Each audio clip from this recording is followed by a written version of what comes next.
નગરાજાની કથા આવી. બહુ મોટા દાની હતા નગરાજા. પાંડવોના બાળક યાદવના બાળકો બગીચામાં ખેલી રહ્યા હતા. કુવામાં જોયું તો મોટો કાચિંડો પડ્યો છે. જળ છાટ્યું, પૂછ્યું કોણ છો? હું નૃગરાજા છું. પૂર્વજન્મમાં હું રાજા હતો. અનેક ગાયોના દાન મેં કર્યા. પણ એક વાર એક બ્રાહ્મણને ગાયનું દાન કર્યું હતું. રાત્રિના સમયે એક ગાય પાછી મારી ગૌશાળામાં આવી ગઈ. ગૌશાળામાં આવી ગઈ તો એ જ ગાય મેં બીજા દિવસે બીજા બ્રાહ્મણને આપી દીધી. અને બંને બ્રાહ્મણોમાં ઝઘડો એવો થયો કે મને શ્રાપ લાગ્યો અને હું કાચિંડો બનીને પડ્યો છું. અને એટલે દાનમાં પણ વિવેક બતાવ્યો છે. આપણે ત્યાં અનેક વસ્તુઓ છે. જો ભેટના પણ અનેક પ્રકાર છે. દાન, ભેટ, ન્યોછાવર, સેવકી, આ બધા જુદા જુદા પ્રકાર છે. આપેલું બધું, ભિક્ષા, આ બધા જુદા પ્રકાર છે. બધું જ ભિક્ષા અને ભીખમાં એક ફરક છે. એને ભીખ ના કહેવાય, ભીખ જુદી વસ્તુ છે, ભિક્ષા જુદી વસ્તુ છે. દ્રવ્યનો વિનિયોગ કરીએ છીએ, પણ આ બધાના જુદા જુદા વિવેકો છે. મહાપ્રભુજી પણ એટલે ષોડશગંધમાં કહ્યું ને, દત્તાપહાર વચનમ તથા ચ સકલમ હરે ન ગ્રાહ્યમિતિ વાક્યમિ ભિન્ન માર્ગ પરમતમ. આપણે બ્રહ્મસમન સમય બધું જ બોલીએ છીએ કે જે કાંઈ પણ બધું તને ધરું છું. આપણે હવે ઠાકોરજીનું થઈ ગયું, હવે ભગવાનનું થયું તો આપણાથી કેમ વપરાય? ત્યારે મહાપ્રભુજી કે એ દાનનો દોષ આપણને લાગતો નથી. કારણ કે પુષ્ટિ માર્ગમાં દાન નથી, સમર્પણ છે. દાન કોને કહેવાય? પોતાની સત્તાની વસ્તુ બીજાને આપીને બીજાની સત્તા સ્થાપિત કરવી, એને કહેવાય દાન. શાસ્ત્ર એમ કહે છે કે દીવો કોઈને દાનમાં આપો તો એનો પ્રકાશ પણ ન લેવો જોઈએ. દાનની આપેલી વસ્તુ ક્યારે પણ પોતાના ઉપયોગમાં ક્યારે ન લેવાય, શાસ્ત્રએ નિષિદ્ધ કરી છે. પણ ઠાકોરજીને જે કરીએ છીએ એ સમર્પણ છે. અને સમર્પણ કોને કહેવાય? એની વસ્તુ એને આપો અને એ પ્રસાદ બનાવીને તમને આપે અને પ્રસાદ તરીકે તમે ગ્રહણ કરો, એને કહેવાય સમર્પણ. એટલે પુષ્ટિ માર્ગમાં દત્તાપહારનો દોષ નથી, દાનનો દોષ નથી, અહીંયા સમર્પણ છે. કારણ કે પ્રભુ પ્રસાદ બનાવી તમે જે કંઈ પણ બ્રહ્મસમનમાં બોલ્યા બધું તારું, ત્યારે ઠાકોરજીએ સ્વીકારી અને પ્રસાદી તરીકે તમને આપી. એટલે હવે મારું ઘર મારું નથી, ઠાકોરજી આપેલો આશીર્વાદ છે. હવે મારો પરિવાર મારો નથી, પ્રભુએ આપેલા વૈષ્ણવ છે. પછી દરેક વસ્તુ પ્રભુની પ્રસાદી માનીને સ્વીકાર. જમવાનું બંધન હોય, પ્રસાદ લેવાનું કોઈ બંધન નથી. જમો તો કર્મ બંધન, પ્રસાદનું કોઈ કર્મ બંધન હોય? એ તો પ્રસાદ છે. એમ સંસાર ભગવાનનો આપેલો પ્રસાદ છે, એવો માનીને તમે સાચવો છો.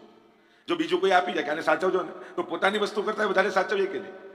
એમ ઠાકોરજીનું છે એટલે હવે ચિંતા જ નહીં, જેનું જે થવું એ થાય. ના, હવે વધારે સાચવીશ, અને ઠાકોરજીનું આપેલું છે, પ્રભુનું પ્રસાદી છે, એટલે એને તો બગાડ ન કરવા દેવાય, એને તો હું વધારે સાચવીશ. આવો વિવેક આપણે સંસાર માટે રાખીએ છીએ. તમે કોઈ કર્મ કરાવો ત્યારે દક્ષિણા આપો છો, તમે દાન આપો છો, ગુરુજનને ભેટ ધરો છો. આ બધાના જુદા જુદા પ્રકાર છે. મુખિયાજીને જાઓ ત્યારે સેવકી આપો છો, કીર્તનિયાજીને નોછાવર આપો છો. દરેકનો એક અધિકાર છે ગ્રહણ કરવા. એમને એમ કોઈને ગમે તેને ગમે તે નથી આપી દેતા. કોઈ સંન્યાસી આવે માંગવા, એને ભિક્ષા આપો છો. આ દરેકનો એક જુદો જુદો વિવેક છે. અને એ જ વિવેક પ્રમાણે એ બુદ્ધિ રાખીને આપવું જોઈએ. પણ જ્યારે પણ આપો, શ્રદ્ધા સાથે આપો.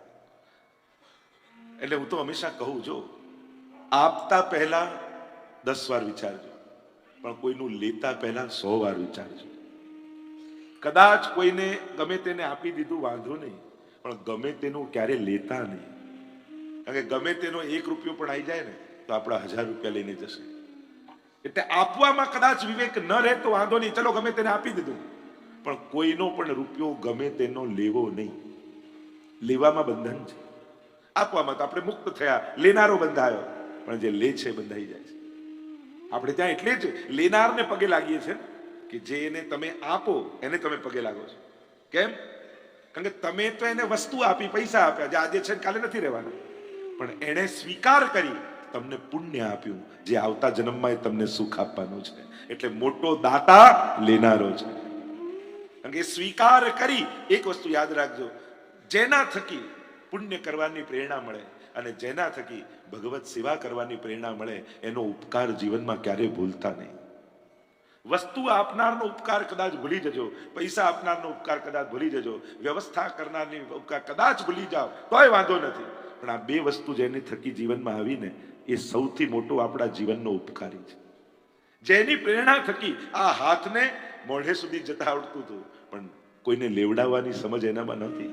પણ જેની પ્રેરણા થકી જમવાની નહીં જમાડવાની વૃત્તિ આપણા જીવનમાં આવીને એ પ્રેરણાનો બહુ મોટો ઉપકારી છે. કારણ કે એણે કર્મ બંધનમાંથી મુક્ત કરી આપણને સેવામાં જોડી દીધા. ભોગવવાની વૃત્તિ આપણામાં હતી, પણ જેના આશીર્વાદથી ભોગ ધરવાની વૃત્તિ જીવનમાં આવીને એ સૌથી મોટો ઉપકારી છે આપણા જીવન. સદવિચાર આપનારો વ્યક્તિ એ સૌથી મોટો જીવનનો ઉપકારી છે. કારણ કે સ્વાર્થમાં જ બંધાયેલા આપણે બધા જ્યારે પરમાર્થનો વિચાર કરતા થયા તો આનાથી મોટો ઉપકાર બીજો શું હોય? બંધનોને ઉભા કરનારા વિચારો સાથે જીવનારા આપણે મુક્તિનો વિચાર કરતા થયા, ભક્તિનો વિચાર કરતા થયા તો એનાથી મોટો ઉપકાર શું હોય? અને એટલા માટે કોઈને આપો, આપણે તો આપવાનો પણ વિવેક છે. શ્રદ્ધયાદેયમ, અશ્રદ્ધયાદેયમ, શ્રિયાદેયમ, રિયાદેયમ, ભિયાદેયમ, સંવિદાદેયમ. દાન, ભોગ અને નાશ, આ ત્રણ જ ગતિ છે ધનની. કાં ભોગવી લો પણ એ તો બંધન કરશે, કાં આપો. ઠાકોરજી આપ્યું છે ને તો એવું માનજો કે ઠાકોરજી ઈચ્છે છે હું આપું. રોજ કાંઈક થોડું થોડું કંઈક આપો.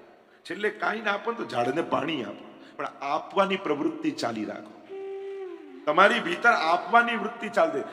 કોઈ અનાજના દાણા વેરી દો ચકલાઓ માટે, કંઈક જલ ભરી દો એના માટે, કંઈ તો વૃક્ષ પણ ક્યાંક ને ક્યાંક વૈષ્ણવ છે એને પાણી પાવો. આપવાની વૃત્તિ રાખશો ને તો ચિત્તમાં પ્રસન્નતા રહેશે. જે લેવાની વૃત્તિ વાળો છે ને હંમેશા દુઃખી રહે છે, અને આપવાની વૃત્તિ વાળાને આનંદ રહે છે. સર્જન હંમેશા પ્રસન્નતા આપે. જો આ બહેનો આટલા બધા કાર્યોમાં વ્યસ્ત રહે તોય પોતાનું બધું કરીને પ્રસંગે કે રોજ કંઈક સર્જન કરે છે લોકો, કંઈક ભોજનનું, કઈ વસ્તુઓનું, કંઈક ને કંઈક સર્જન હંમેશા પ્રસન્નતા આપે. અરે આપણે એક છોડ વાવ્યો હોય ને એમાં ફૂલ ઉગે ને તોય કેટલા ખુશ થઈ. ઘરે બધાને કે આજે તો મારા છોડમાં ફૂલ આવ્યો. સર્જન કેવી પ્રસન્નતા આપણને આપે છે. કંઈક સર્જન કરતા રહેવું જીવનમાં, રોજનું કંઈક સર્જન. એટલે હું તો કહું ને, શીખી જવામાં આનંદ નથી, શીખતા રહેવામાં આનંદ છે. મને બધું આવડી જાય સેવાનું, અરે બધું આવડી જશે ને પછી આનંદ જતો રહેશે. પણ રોજ રોજ નવું તું શીખે છે ને, આજે તો આ બનાવ્યો, આજે તો આ ધરાયો, આજે ઠાકોરજીને આવા શિંગાર કર્યા હો, રોજ કંઈક નવું કરો છો તો કેવી પ્રસન્નતા આવે. એટલે પુષ્ટિ માર્ગમાં છીન છીન બાની કોર્યો, રોજ નવા વાઘા, રોજ નવા શિંગાર, રોજ નવી સામગ્રી. તમે સેવા કંપની પુસ્તક ખોલો, આ નૂતનતા જ પ્રસન્નતા બનાવી રાખે છે આપણા જીવન. આપણા ઠાકોરજી રોજ નવા છે. જોજો ને, રોજ જયારે મંગળામાં પછી મુખારવિંદ જો, આજે ઠાકોરજીનું મોઢું ચડેલું છે, આજે કેવા રાજી છે, આજે ખીજાયેલા લાગે ઠાકોર. રોજ કેવો નવો ભાવ આપણા લાલનના મુખમાં. પણ એની નારાજગી પેલા દેવતાઓ જેવી નથી હોતી કે કઈ બગાડી દે, ખરાબ કરી દે. એની તો એક બાળક જેવી નારાજગી હોય છે. નાનું બાળક થોડી વાર ખીજાય પાછું રડતું રડતું માના જ ખોળે આવે. એ ક્યાંય દૂર નથી જવાનું, એ તો બાળક જેવું કે. એટલે ક્ષણમ રુષ્ટમ ક્ષણમ તુષ્ટમ શિક્ષાપત્રમાં હરિરાયજી કહે છે ને, ક્ષણમાં રાજી થઈ જાય, ક્ષણમાં નારાજ થઈ જાય. નાનું બાળક હોય એવો બાલ ભાવ છે આપણે ત્યાં. તો દાન, ભોગ અને નાશ કાંઈ નહીં કરો ને તો તમારા આખી જિંદગી મહેનત કરેલી પૈસા જે ભેગા કર્યા એ તમારી સંતતિઓ મોજ મજામાં ક્યાંક ના ઉડાડી દે. એમ થાય આખી જિંદગી સારા બાળકો છે તો કમાઈ જ લેવાના છે, અને બગડેલા હશે તો ઉડાડી જ દેવાના છે. પણ તમારા આત્મ કલ્યાણને સાધી આપો, એની કોઈને ના નથી, બધા એનો હક છે. પણ તમારા આત્માના કલ્યાણમાં વાપરીને જજો. કાંઈક એવું દુનિયામાં કરીને જજો જેથી અનેક લોકો એનો લાભ લે. એ મંદિર હોય, સ્કૂલ હોય, હોસ્પિટલ હોય, જે રીતે પણ જ્યાં પણ તમને શ્રદ્ધા હોય, પણ તમારી મહેનતનો પૈસો એ કોઈની મોજ મજા માટે નથી. કારણ કે આટલો જિંદગીનો ભોગ આપી 10-10 કલાક કામ કરી ભેગા કરીને મૂકી ગયા. શું કર્યું? અહીંયા ફરી આવ્યા, અહીંયા ગાડી લઈ લીધી, અહીંયા કરી આવ્યા. તો તમારી જિંદગીના આટલા કલાકો કોઈની મોજ મજા માટે છે કે દુનિયામાં કંઈક નૂતન સર્જન કરવા માટે? અને હું તો આજકાલના તો યુવાનો ઘણા સરસ કે ના તમે તમારું કરો, હું મારી મહેનતથી કરીશ. લોકો પ્રયાસ કરતા. મા બાપે ચોક્કસ મદદમાં રહેવું જ જોઈએ, પણ દરેક બાળકોને એમ હોય કે ના અમે મહેનત કરીને આગળ વધીશું. એટલા માટે તમારા કર્મોનું ફળ એ ઈશ્વર સુધી પહોંચે તો જ એ સફળ છે, એ કલ્યાણ સુધી પહોંચે તો જ સફળ છે. પણ કોઈના ભોગ વિલાસ માટે તમારા જીવનના કરેલા કર્મોના ફળ ના હોઈ શકે. એટલા માટે આ વિવેક જીવનમાં પ્રભુએ સામર્થ્ય આપ્યું છે. જો આ બધા મંદિરોમાં આપણે દર્શન કરવા જઈએ છીએ, આ કોઈ આકાશમાંથી ઉતરે છે? કોઈ એ બાંધ્યા છે તો લાખો લોકોની શ્રદ્ધાના કેન્દ્રો બન્યા છે. આજે આટલા દેશોમાં બધી હવેલીઓ થાય છે તો કેટલા લોકોએ ભોગ આપેલા છે, અને એક સ્થાન બને છે, વર્ષો સુધી લોકોની શ્રદ્ધાના કેન્દ્રો બને છે. લોકોના જીવનમાં પવિત્રતા આવે છે, પુણ્ય આવે છે, સદવિચારો આવે છે. અને એટલા માટે આજે દુનિયાભરમાં પ્રયાસો થઈ રહ્યા છે આ આંતરરાષ્ટ્રીય વૈષ્ણવ સંઘ થકી કે ઠેર ઠેર આ બધા ધામો બને જેથી સમાજમાં સદભાવના અને ભક્તિનો પ્રચાર થાય. કારણ કે અત્યારના સમયમાં બધું જ મળશે, પવિત્ર વિચારો મેળવવાની જગ્યાઓ દુનિયામાં બહુ ઓછી છે. તમે ઘરેથી નીકળો, મન બગડે એવું જ ચારે બાજુ દેખાશે. સારો વિચાર દુનિયામાં ક્યાં જઈને આવશે આપણને? તો કે ઠાકોરજી આગળ મંદિરમાં સત્સંગમાં ગુરુજનો આગળ બેઠા હોઈશું ને તો મનને બે સારા વિચાર આવશે, બાકી તો બધે મન બગડે એવું જ લાગશે. તો સમાજની સ્વસ્થતા માટે સદવિચારો બહુ જરૂરી છે. આપણા ઓલવેઝ ડિફેન્સમાં જ કામો હોય છે. ડિફેન્સમાં કઈ રીતે? મા બાપને ઘરેથી કાઢે તો હું વૃદ્ધાશ્રમ બનાવું તો કાઢેલા મા બાપને એમાં રખાય, પણ જેટલી આને વધારે જરૂર પડે સમાજ માટે સારું તો નથી ને. જરૂર એની છે કે સમાજમાં એવો વિચાર ફેલાય કે વડીલોને બધા સાચવે. બહુ જ હોસ્પિટલોની દુનિયાને જરૂર પડે, દુનિયા માટે સારું નથી. સમાજનું સ્વાસ્થ્ય સુધરે એના માટે સમાજે પ્રયાસ કરવો જોઈએ કે દવા, હોસ્પિટલો આ બધાની ઓછામાં ઓછી જરૂર પડે. જેટલા પોલીસ સ્ટેશનો વધે, જેટલી કોર્ટ કચેરીમાં કેસ વધે, સારું નથી. સ્વસ્થ સમાજ માટે જેટલી ઓછી જરૂર પડે આ બધાની, એ જ સ્વસ્થ સમાજ છે. અને એ કામ મંદિર અને કથા કરે છે. સમાજના માનસિક સ્વાસ્થ્યને એટલું પવિત્ર કરી દે છે કે આ બધાની ઓછામાં ઓછી જરૂરત પડે. અને એ કામ કરવું અત્યારે સમાજમાં જરૂરી છે કે લોકો ઓછામાં ઓછા માનસિક તણાવમાં રહે, એટલે બીમારી ઓછી થાય, સ્વજનોને સાચવવાનો ભાવ પેદા થાય, એટલે આ બધાની આવશ્યકતા ઘટે. સમાજમાં આ બધાની આવશ્યકતાઓ ઘટવી જોઈએ. વધે એ ગૌરવનો વિષય નથી, એ શરમનો વિષય છે. પણ જરૂરત છે તો સુવિધા પણ હોવી જોઈએ. સમાજમાં આંખો બંધ કરીને જીવાતું નથી. ખરેખર જરૂર છે તો રાખો એ ખરા. તો જે દાન, ભોગ અને નાશ આ ત્રણ ગતિ છે, નહીં કરો તો બધાનો નાશ થશે. તમારા ઘરમાં પડેલી વસ્તુ બગડે છે ત્યારે જો અન્ન બગડે છે તો કોઈ એક વ્યક્તિને ભૂખ્યા રહેવાનું અપરાધ આપણને ક્યાંક લાગતું એવું લાગે. જો વસ્ત્ર બગડે છે તો કોઈ એક વ્યક્તિને ઉઘાડા રાખવાનું અપરાધ આપણને લાગતું એવું આપણને લાગે. આવો ભાવ રાખશો ને તો તમે જ સજાગ થશો, કઈ બગાડ ન થવું જોઈએ. ખાઈ જાય કોઈ વધારે એનો વાંધો નથી, પણ બગડી જાય એના માટેની સાવધાની રાખવી. અહીંયા ત્રણ ગતિ નગરાજાની કથામાં કહ્યું દાન, ભોગ અને નાશ છે. આગળ જરાસંઘ પૌંડક ઉદ્ધારની કથા આવી, દ્વિવિધ ઉદ્ધારની કથા આવી, જરાસંઘ ઉદ્ધારની કથા આવી, યુધિષ્ઠિર દ્વારા રાજસુ યજ્ઞની કથા આવી. યુધિષ્ઠિર રાજાએ રાજસુ યજ્ઞ કર્યો છે, બધાને બોલાવ્યા, જુદા જુદા જવાબદારીઓ બધાએ લઈ લીધી કે પ્રસાદની વ્યવસ્થા ભીમ સંભાળશે, આની વ્યવસ્થા સંભાળશે. દાનની વ્યવસ્થા દુર્યોધનને આપી. જેટલા બ્રાહ્મણો આવશે એમને દાન દુર્યોધન આપશે. જો આપણે ત્યાં પવિત્ર પ્રસંગોમાં બ્રાહ્મણોના દાન થકી, અહીંયા પણ આ ભૂદેવો બિરાજમાન છે, બને તો પ્રયાસ કરજો કથાના અંતમાં કથા સાંભળી છે તો ભૂદેવોને કંઈક દક્ષિણા. આપણે ત્યાં વિરામ ગૌગ્રાસથી પ્રારંભ અને બ્રાહ્મણોના દાનથી વિરામ, આ એક ભાવ આપણે ત્યાં હંમેશા રહ્યો છે. અહીંયા થયું કે દાન કોણ આપે તો દુર્યોધનને. એને સોંપ્યું. અરે આ તો બધું ખતમ કરી નાખશે. અરે ના, એના હાથમાં પદ્મનું નિશાન છે. આ જેટલું આપશે ને એના કરતા 4 ગણું બીજા દિવસે ભંડારમાં પાછું આવી જશે, એવું એને વરદાન છે. એટલે જે લેવા આવે 2 માંગે તો આ 4 આપે, 4 આપે તો 8 બીજા દિવસે આવી જાય.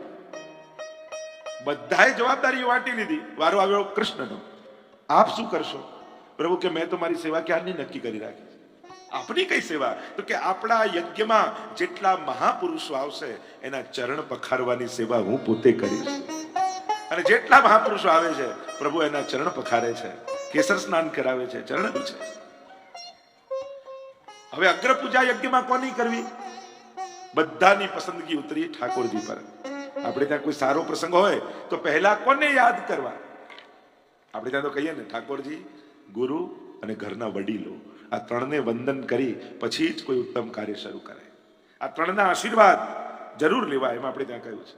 કોઈ પણ ઉત્તમ કાર્ય, પવિત્ર કાર્ય, શુભ કાર્ય કરવા જાઓ ત્યારે સૌથી પહેલા ઠાકોરજી, ગુરુજન અને પછી ઘરના વડીલોના આશીર્વાદ લેવા. બધાએ નક્કી કર્યું કે અગ્ર પૂજા કૃષ્ણની થવી જોઈએ. અને આપણો વૈષ્ણવી વિવેક પણ છે કે ઘરમાં કોઈ પણ સારો પ્રસંગ આવે તો પહેલા મનોરથ ઠાકોરજીનો થાય. જન્મદિવસ આવે તો પ્રભુના પલ્લા કરીએ, વિવાહનો દિવસ તો વિવાહ ખેલ કરીએ, લગ્નમાં દાગીના લેતા હોય તો પહેલો દાગીનો ઠાકોરજીનો લઈએ. આ બધા વિવેકો છે આપણે ત્યાં કે શરૂઆત પ્રભુથી. કારણ કે ઉત્તમ શરૂઆત એ કાર્યની સફળતાનું પ્રમાણ હોય છે. કોઈ પણ વસ્તુની શરૂઆત જે સારી હોય ને તો એ કાર્ય નિશ્ચિત સફળ થાય. એટલે આ વિવેક આપણે ત્યાં છે. અને નક્કી થયું કે કૃષ્ણની પૂજાનો વિરોધ નોંધાવ્યો છે સુપાલે. અરે આ ગોવાળીઓ અપશબ્દો બોલવા લાગે, 100 અપશબ્દો બોલ્યો. ભગવાને વિચાર કર્યો, તે મને 100 વાર યાદ કર્યો, લાવ તારો ઉદ્ધાર કરી દો. અને પ્રભુએ શિશુપાલનો ઉદ્ધાર કર્યો. આગળ સુદામા ચરિત્રનું વર્ણન આવ્યું અને વર્ણન કરતા કહ્યું, કૃષ્ણનો કોઈ એક સખા, કૃષ્ણસ્યાસિત સખા કશ્ચિત. કેવો છે સખા? બ્રાહ્મણ છે. લૌકિક ધન નથી પણ બ્રહ્મવિત્તમ, અને બ્રાહ્મણનું ધન બ્રહ્મવિત્ત કહ્યું, એનું જપેલા મંત્રો, એનું ભગવદ નામ, એ જ એનો ખજાનો છે, એ જ એનું વિત્ત છે. વિરક્ત ઇન્દ્રિયાર્ષે શું? ઇન્દ્રિયોની બહુ લાલસા નથી. પ્રશાંત આત્મા, પરમ સંતોષી છે. જીતેન્દ્રિય, ઇન્દ્રજીત છે.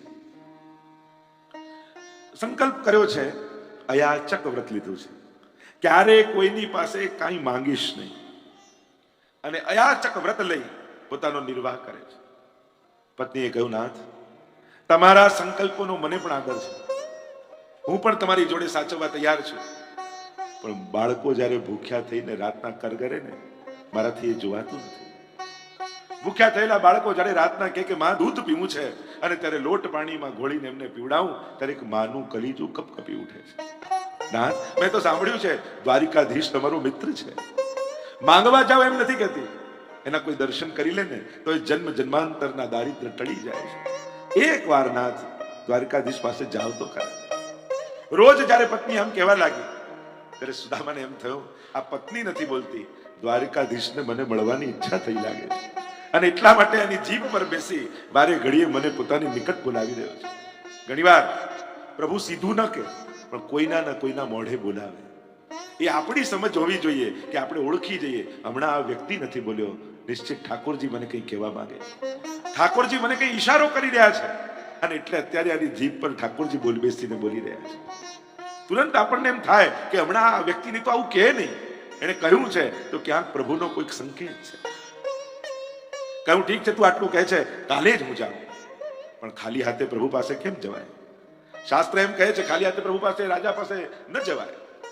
શું લઈને જાઉં, એને શું આપીશ? વિચાર કરો, આવા સંજોગોમાં પણ પ્રભુને શું આપીશ એનો વિચાર સુદામાના મનમાં છે. અને 4 મુઠ્ઠી તાંદુલ ભરીને બાંધી દીધા પોટલીમાં, ખભે પોટલી લટકાવીને સુદામા ચાલ્યા છે. ચાલતા ચાલતા થોડા આગળ ગયા, ભૂખ્યું પેટ છે, એક ધોતીને ઉપરણો છે, કૃષ્ણ સુકાયેલું શરીર છે, થાકી ગયા, એક વૃક્ષ નીચે સૂઈ ગયા. પ્રભુને થયું, મારી તરફ જે આવે એ 10 ડગલા ચાલે તો 90 ડગલા હું ચલાવું. યોગ નિદ્રામાં સુડાવીને દ્વારિકાની બહાર મૂકી દીધા. થોડી વારમાં નેત્રો ખુલ્યા, જોઈએ તો ચારે બાજુ ચમકતું ચળકતું સોનું દેખાય. અરે આ કઈ નગરી? અરે આ તો દ્વારિકાધીશની દ્વારિકા છે. પૂછતા પૂછતા દ્વારિકાધીશ ક્યાં બિરાજતા હશે તપાસ કરીને જ્યાં આવ્યા, કહેવાય છે કે સત્યભામાજીના મહેલમાં ઠાકોરજી બિરાજતા હતા. એ સમયે દ્વાર પાસે આવ્યા અને કહેવા લાગ્યા કે અંદર જઈને સમાચાર આપો, એમનો મિત્ર સુદામા બહાર આવીને ઉભો છે. દ્વારપાલોને થયું કે આ ગરીબ બ્રાહ્મણને ભગવાનનો મિત્ર ક્યાંથી? આજ સુધી અમે તો જોયો નથી. અને આ રીતે બધાને જો મળવા લાગે તો પ્રભુ રાજકાજ ક્યારે કરે? જ્યાં નહીં મળે ઠાકોરજી. થોડી વાર થઈને પાછા સુદામાજી આવ્યા. એક વાર જઈને કહી તો દો, એમનો મિત્ર સુદામા ઉભો છે. તને કહ્યું ને એક વાર નહીં મળે, પુનઃ પ્રયાસ કરે. એક વાર જઈને એમને કહી દો. એ ના કહેશે તો હું જતો રહીશ. નીકળ અહીંયાથી, તને કહ્યું એક વાર. પ્રભુ પાસે સમય નથી. હૃદય ભરાઈ આવ્યું સુદામાનું, ગળગળા થઈ ગયા, નેત્રોમાંથી અશ્રુપાત થવા લાગ્યા. હાથ જોડીને દ્વારપાલને કહે છે, આટલી દૂરથી હું દર્શન કરવા આવ્યો છું, એક વાર જઈને ખાલી મારું નામ બોલી દો. એ જો કાંઈ ન બોલે તો અહીંયાથી નીકળી જઈશ.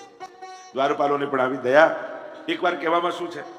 ભીતર ગયા છે દ્વારપાલો, સોનાના હિંડોળે પરમાત્મા ઝૂલી રહ્યા છે, અને દ્વારપાલે આવીને કહ્યું, મહારાજ કોઈ ગરીબ બ્રાહ્મણ બહાર ઊભું છે, પોતાનું નામ સુદામા કહે છે. અને જ્યાં સુદામા શબ્દ કાનમાં પડ્યો, કૂદકો મારીને પરમાત્મા દોડ્યા. ફલાંગો ભરતા ભરતા પિતાંબર હવામાં ઉડતું જાય, અને ભગવાન છલાંગો ભરતા ભરતા દ્વાર સુધી આવી સુદામાને બાથ ભેળી દીધી.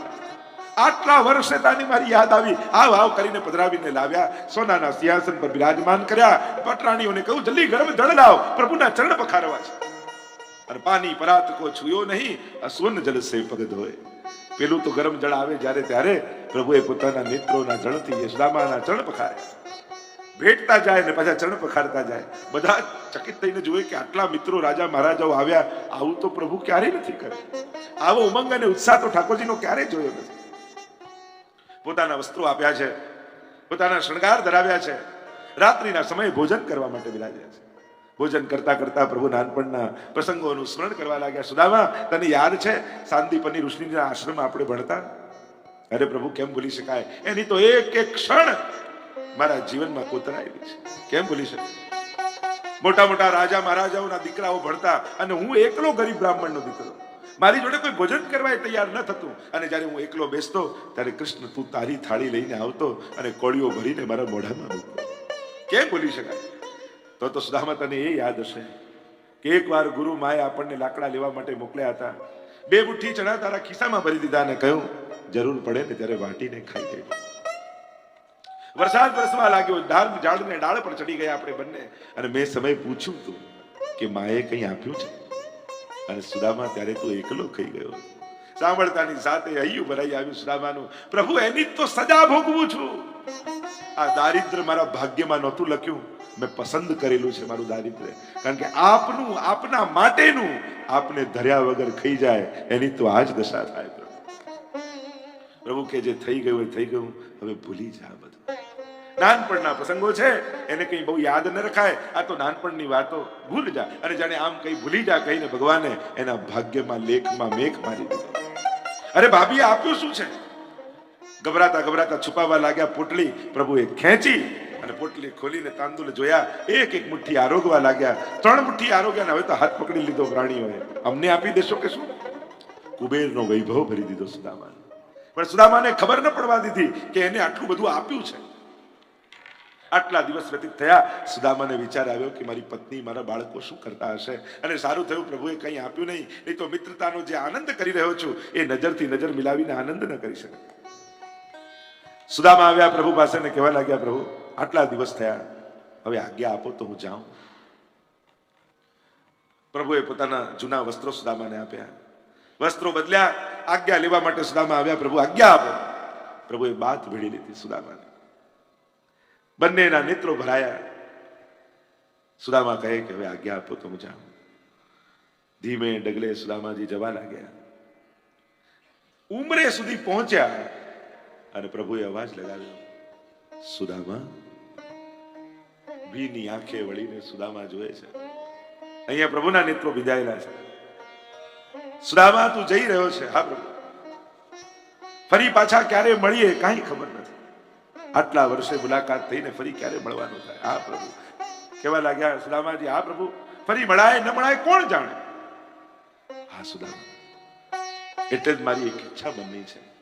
શું આજ્ઞા કર? સુદામા, તારી કોઈ નિશાની મને આપતો જાય કે જેને જોઈ જોઈને હું તને યાદ કર્યા કરું.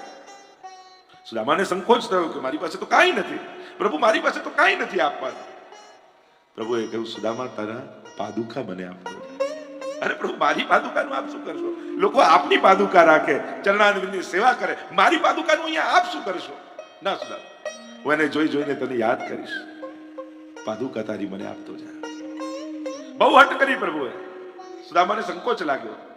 દરવાજાની બહાર બંને પાદુકા ખોલી ખુલ્લા પગે દ્વારિકાના બજારમાં નીકળ્યા સુદામા. અને હવે તો આઠે પટરાણીઓનો પિત્તો ગયો. હદ કરો છો પ્રભુ. આમ ખુલ્લા પગે સુદામા જાય સારું લાગે? પ્રભુ કહે, મેં જાણી કરીને એની પાદુકા કઢાવી લીધી. હું ઈચ્છતો હતો કે દ્વારિકામાં ખુલ્લા પગે જાય, પણ કેમ? પ્રભુ કહેવા લાગ્યા, એટલા માટે કે ખુલ્લા ચરણથી મેં બ્રજને તો પાવન કર્યું, પણ દ્વારિકાને પાવન કરવાનું સામર્થ્ય મારામાં નથી. એ તો સુદામા જેવા ભક્તો જ્યારે ચરણોનો સ્પર્શ દ્વારિકાને કરાવશે તો દ્વારિકા ચોથું ધામ બની. આટલા અભાવમાં જે મને જમાડીને જતો હોય ને, એ તો ચાલતો ફરતો તીરથ છે. અને એના ચરણોના સ્પર્શ જો આ રજને થાય તો દ્વારિકા ચોથું ધામ બની. આઠે પટરાણીઓ કહેવા લાગી, પ્રભુ આપ એને આટલું આટલું આપ્યું, એ કહી દીધું હોત તો એનો રસ્તો જલ્દી કપાઈ જાય. પ્રભુ કહે, માંગનારો માંગી ન શકતો હોય તો આપનારો કેમ કહી દઉં કે મેં તને આપ્યું છે? હું આપું છું બધાને, પણ કોઈને યાદ નથી અપાવતો, અને યાદ અપાવીને એને નાનો નથી બનાવતો. આપનારો એ જ છે, એ જ બધાને કરે છે. બીજ માણસ વાવે ઉગાડે કોણ? કોળીઓ માણસ ભરે બચાવે કોણ? કરનારો તો એ જ છે. એક એક ઘટનાને જુઓ તો કરતું મકરતું અન્યથા કરતું એ જ તો છે. સુદામાજી ધીમે ધીમે ચાલ્યા છે ને સુદામાપુરી પહોંચ્યા. ઝૂંપડું ક્યાંય દેખાતું નથી, કોઈ બહેલ ઉભો છે. ગભરાયા સુદામા, મારું ઝૂંપડું ગયું. અરે ક્યાં હશે મારા પરિવારના લોકો? અરે મારું ઝૂંપડું ગયું. એટલામાં રાણીનો વેશ લઈ કોઈ સ્ત્રી સામેથી દોડતી આવતી દેખાઈ. અરે આ કોણ છે? નિકટ આવીને ચરણોમાં પડી, નાથ દ્વારિકાધીશની કૃપાથી કુબેરનો વૈભવ ભરી દીધો. અને આ સાંભળતાની સાથે સુદામા ઘૂંટણીએ પડી ગયા. તું રહ્યો કપટીનો કપટી કૃષ્ણ. હું તો છાતી ફુલાવીને આવતો હતો, કાંઈ માંગ્યું નહીં, ઉલટાનો ખવડાવીને આવ્યો. મારું ખવડાયેલું દુનિયાએ જોયું, પણ તારું ઘરમાં ભરેલું કોઈને ના દેખાય. આપણું કરેલું હંમેશા પ્રભુને યાદ અપાવીએ છીએ. પ્રભુ આપેલું પ્રભુ આપણને ક્યારે યાદ નથી અપાવતું. અરે એ દિવસે યજ્ઞ કર્યો, એ દિવસે ભોગ કર્યો, એ દિવસે છપ્પન ભોગ કર્યો, એ દિવસે પુનવા, તોય કિંમત ના આવે, તોય ઠાકોરજી કાંઈ ન કર્યું. પ્રભુ કહે એ 56 ભોગ કર્યો એના પૈસા આવ્યા ક્યાંથી તારી પાસે? મેં તો મોકલાયા હતા. એ ઠાકોર મને હાર ધર્યો એ લાવવાના પૈસા આવ્યા ક્યાંથી? મેં તો તારા ખિસ્સામાં પહોંચાડ્યા હતા. પ્રભુ મંદિરમાંથી સીધો ચેક લખતા નથી, કોઈના થકી જ પહોંચાડે છે. ક્યારે કોઈને એમ થયું કે મંદિરમાં ઠાકોરજી, અને કદાચ ઠાકોરજી ચેક લખે તો કોઈ લે ખરો? બેંક વાળો એ સ્વીકારે નહીં. પ્રભુ સંજોગો કરીને આપે છે, પણ આપનારો એક છે. એ હંમેશા વૈષ્ણવ યાદ રાખો. મહેનતથી જ મળતું હોય તો રોડ પર કામ કરનારો મજૂર વધારે મહેનત કરે છે, તો એ જ વધારે સુખી ના હોવો જોઈએ. બુદ્ધિથી બધું મળતું હોય તો કેટલા બુદ્ધિમાન લોકો દુઃખી છે દુનિયામાં, બધા સુખી ના થઈ જવા જોઈએ. સુખ તો પુણ્યથી આવે છે, સુખ તો કોઈના આશીર્વાદથી આવે છે. હંમેશા જીવનમાં સુખ આવે ને તો માનજો ઠાકોરજી આજે મારા પર રાજી થયા, મારી સેવાથી પ્રસન્ન થયા. સાંજે જન્મદિવસની પાર્ટીમાં કેટલા પૈસા વાપરીશું એનો તો હિસાબ રાખીએ છીએ, પણ એ સુખ ભોગવવામાં કેટલા પુણ્યો ખર્ચી નાખીશું એનો તો હિસાબે આપણે નથી રાખતા. એટલે જ આપણે ત્યાં કોઈ સારો પ્રસંગ આવવાનો હોય ને કંઈક સારું ઉજવણી તો પહેલા ઠાકોરજીનું કરીએ કે લાવો નવું પુણ્ય બાંધી લઉં એટલે સાંજે ખર્ચાય તો ઘટી ન જાય. અને સુખ પુણ્યથી આવે છે. જીવનમાં હંમેશા સત્કર્મો કરતા રહેજો. અને વિચાર કરો, આપણા જીવનમાં દુઃખ આવે ત્યારે તો આપણે મેં તો કાંઈ એવું ખરાબ કર્યું નથી, મને કેમ દુઃખ આવે છે, મેં તો કાંઈ ખરાબ કર્યું નથી. આપણને એવું થાય ને, આપણે બોલીએ ને. સુખ આવે ત્યારે ક્યારે કીધું મેં તો કાંઈ સારું કર્યું નથી, મને કેમ આપો છો સુખ?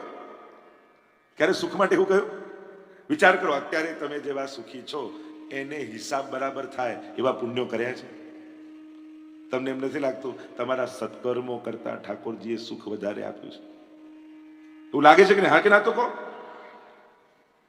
તો હવે દુઃખ માટે પણ ફરિયાદ ન કરતા. મેં તો કાંઈ એવું કર્યું નથી. ઠાકોરજીએ ક્યારે પણ સુખ આપવામાં તમારા કર્મો સામે જોયું નથી. દુઃખ તો કોહુ ન કાહુ સુખ દુઃખ કરદાતા નિજ કૃત કર્મ ભોગઈ સબ્રાતા.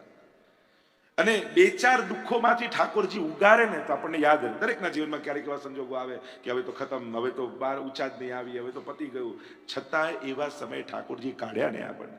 એવી 2-5 ઘટનાઓ આપણને યાદ હોય છે. અહીંયા બચાવ્યા, અહીંયા બચાવ્યા, અહીંયા બચાવ્યા.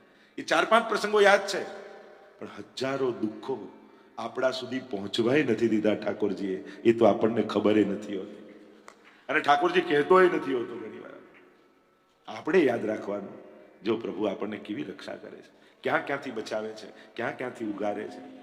દ્રષ્ટિકોણ સારો રાખશો ને તો જીવન બહુ સરળ બની જશે. ઘટનાઓ આપણા હાથમાં નથી, અર્થઘટનો ચોક્કસ આપણા હાથમાં છે.